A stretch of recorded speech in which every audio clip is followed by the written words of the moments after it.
তাদেরকে আমরা মুক্ত করে ছাড়বো।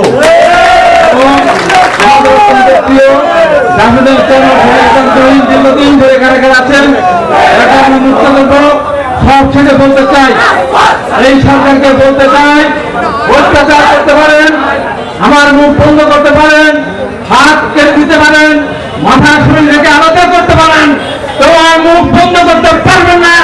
বলতে থাকবো, বলতেই থাকবো এবং আপনাদের অবন ঘটালে তারপরে বাংলা জনগণকে সঙ্গে একটা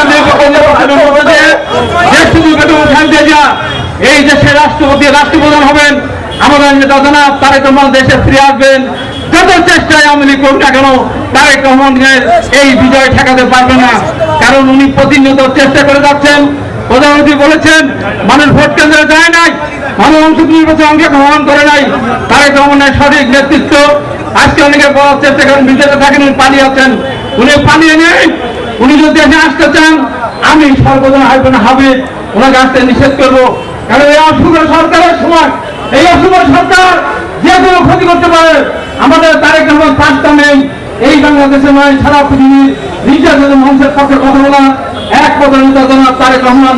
অবশ্যই তারেক রহমানকে আমরা সুরক্ষা দিতে চাই, অবশ্যই তারেক রহমান দেশে ফিরে আসবেন।